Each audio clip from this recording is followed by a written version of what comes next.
मैंने कहा कि हम जब पैदा हुए थे तो माँ का घाघरा नीला था। जब हम पैदा हुए थे आजाद साहब तो माँ का घाघरा नीला था, और जब स्कूल जाना शुरू किया तो कच्छा नीला था। ताली बजाओ यहाँ।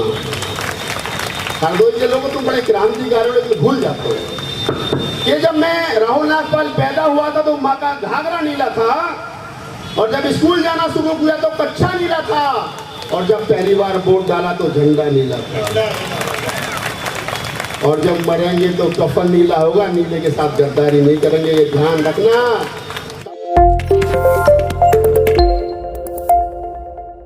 बाबा साहब डॉक्टर अम्बेडकर का जब बेटा राजरत्न की मौत हुई, संस्मरण उस समय का है, तो वो लंदन जा रहे थे गोलमेज कॉन्फ्रेंस के लिए। उनका भाई आनंद भाग करके आया और उन्होंने कहा कि भीमा तू कहाँ जा रहा है? तो बाबा साहब ने कहा कि मैं लंदन जा रहा हूँ।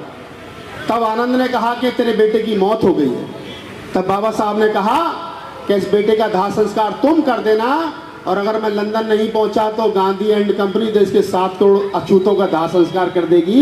मैं एक बेटे के लिए इतने बेटे नहीं मार सकता। ऐसे थे बाबा साहब। मैं सुबह घर से निकला, मेरी पत्नी ने मुझसे कहा तुम्हारे पैर में चोट है, एक्सीडेंट हुआ है। अरे मैंने कहा बाबा साहब तो बेटे को मरा हुआ छोड़ करके चले गए, तो मेरे तो पैर में चोट है, तू क्यों चिंता कर रही है? हम लोग उस बाप के वंशज हैं, हमको जाना पड़ेगा। मैं वहां से आपको निवेदित करता हूं 2 पंक्तियां। बाबा भीम के जीवन का ये कैसा फसाना है, और घर में लाश बेटे की उन्हें लंदन को जाना है, और बड़ी मुश्किल से आया है यहाँ तक कारवां यारो। इसे जाने ना दो पीछे, इसे आगे ले जाना है।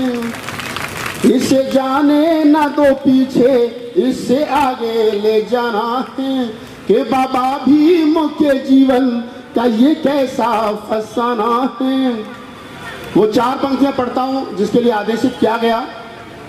एक बार मैं कवि सम्मेलन से रीवा मध्य प्रदेश से गुजर रहा था, तो हमारे साथी कवि ने मुझसे पूछा कि इस देश के अंदर सबसे ज्यादा कॉलेज, रोड, यूनिवर्सिटी बाबा साहब के नाम से हैं, और क्या तमन्ना है तुम्हारी, क्या चाहते हो?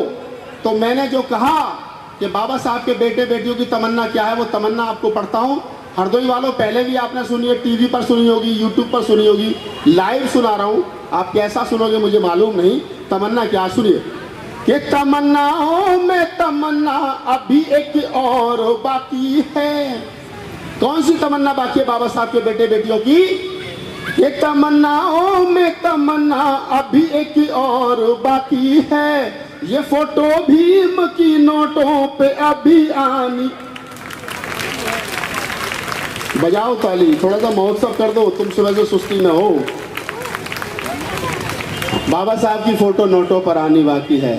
अगर ऐसा हुआ तो क्या होगा? मैं करनाल में सुना रहा था, एक हमारा साथी गायक है, ये शशि भूषण गवाह है उस बात का, परवीन वर्षी। उसने कहा भैया अगर बाबा साहब की फोटो नोटों पर आई तो मुन्नी के कोठों पर लुटाई जाएगी, शीला की जवानी पर लुटाई जाएगी, तो बाबा साहब का बड़ा अपमान होगा। अब अपन तो साहित्यकार आदमी साहब, कवि आदमी है। हमने जवाब दिया कि अगर बाबा साहब की फोटो नोटों पर छपी और अगर मुन्नी के कोठों पर शीला की जवानी पर लुटाई गई, और जब शीला के कोठों पर जवानी पर लुटाई जाएगी, शीला नाचेगी, नाचते नाचते थक जाएगी, और जब वो अपने घुंघरू खोलेगी और नीचे से पड़ी हुई नोट उठाएगी, उस पर बाबा साहब की फोटो देखेगी, तो आंखों में आंसू ला करके इतना जरूर कहेगी कि हे नारी के मुक्तिदाता, तेने आने में इतनी देर क्यों लगा दी? मेरा दावा है उसके बाद शीला और मुन्नी अपने घुंघरू नहीं बांधेगी, बल्कि अपने बच्चों को स्कूल भेजेगी। मैंने संसद भवन में खड़े होकर के ये पंक्तियां पढ़ी। मैंने 10 बार संसद भवन में खड़े होकर के बाबा साहब के जन्मदिन पर कविताएं पढ़ी। तो हमारे साथी हैं, आजकल तो क्या नाम है, राज्यपाल हो गए, पहले मंत्री थे मोदी जी की सरकार में, थावर चंद गहलोत साहब। उन्होंने मुझसे कहा कि राहुल नागपाल जी आपकी कविताओं को मेरे बच्चे बहुत सुनते हैं। मैं कहा मोदी जी के डर से झूठ बोल रहे हो, आप भी सुनते हो। सुनते सब है, मुझे बोलता कोई नहीं है। क्योंकि नहीं, वो 2000 के नोट तक तो महात्मा गांधी जी की फोटो बुक है, फिर बाबा साहब की फोटो कहाँ छपेगी अंजल? भाई साहब गए भाई साहब। मैंने कहा छोटा आदमी छोटा नोट। महात्मा गांधी सिंपल 10वीं थे, LLB थे, बाबा साहब विश्व के सबसे बड़े व्यक्ति थे। तो एक काम करो, छोटा आदमी छोटा नोट, बड़ा आदमी बड़ा नोट, 5000 का नोट मोदी सरकार छापे और बाबा साहब की फोटो छापे, समस्या का समाधान, कोई समस्या नहीं है। क्या बात है। मैं पंक्तियां पढ़ता हूँ, आपकी तालियां देखता हूँ। ये जो लोग रात के अंधेरे में बाबा साहब की फोटो, बाबा साहब की मूर्ति की उंगली तोड़ करके चले जाते हैं, ये जो लोग रात के अंधेरे में बाबा साहब का चश्मा तोड़ करके चले जाते हैं, मेरा सवाल है साहब कि जब बाबा साहब की फोटो नोटों पर छपेगी तो मैं कहूंगा कि बेटा दिवाली के दिन अब तो पूजा भी करेगा, बता कितने नोटों में आग लगाएगा। अब लगा तब सवाल खड़ा करता हूं, आपकी पंक्तियां देखता हूं।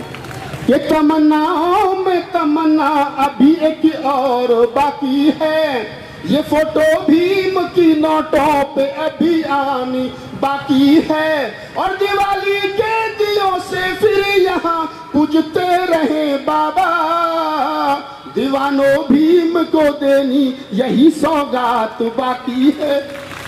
दीवानों भी तो मंदिरों में जा रहे हो, पिट रहे हो जान कर क्यों, वो तुम्हें अब पीटते हैं जातियां पहचान कर यूं।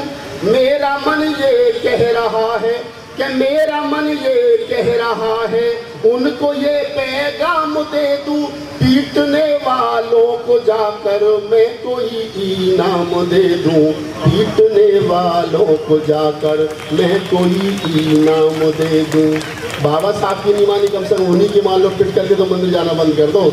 कि पीटने वालों को जाके मैं कोई इनाम दे दूं, हाथ में पूजा की थाली लेके मंदिर जा रहे हो, मुझको तो इतना बता दो मंदिरों ने क्या दिया है, और पत्थरों से मांगने की क्या जरूरत पड़ गई है, मुझको तो इतना बता दो पत्थरों ने क्या दिया है। अंतिम पंक्तियां पेश करता हूँ इस कविता की।